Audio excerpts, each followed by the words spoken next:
Dear people, watching and listening, Assalamu alaikum. Kindly like and share this video and subscribe to my YouTube channel.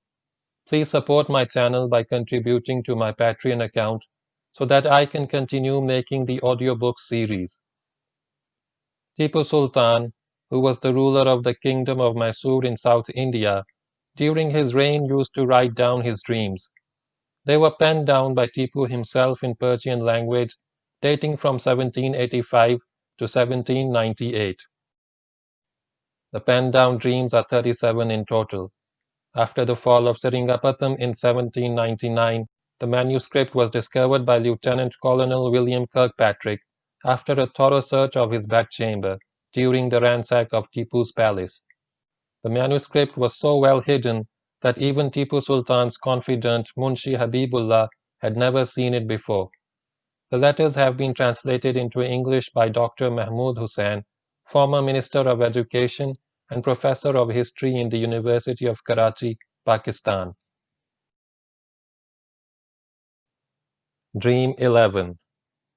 The Bear.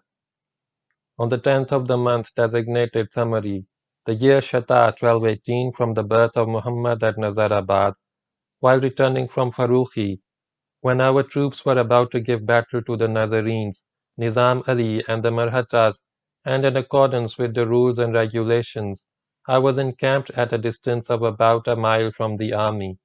I had a dream. It was the night of Thursday, the following day being Thursday on which a parade was held. I saw a newly made fine sword from Nagar bought for me.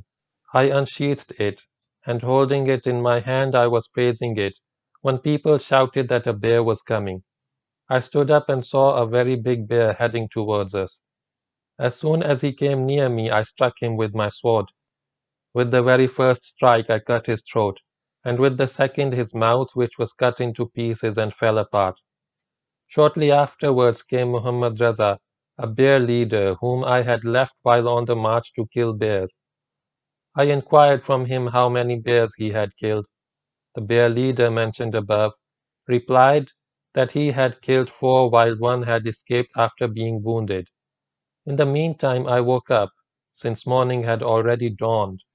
After taking breakfast, I was to march to a distance of 3 miles from military exercises which I did.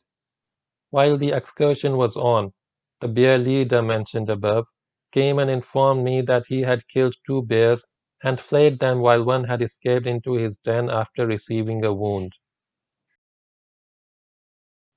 End of Dream 11.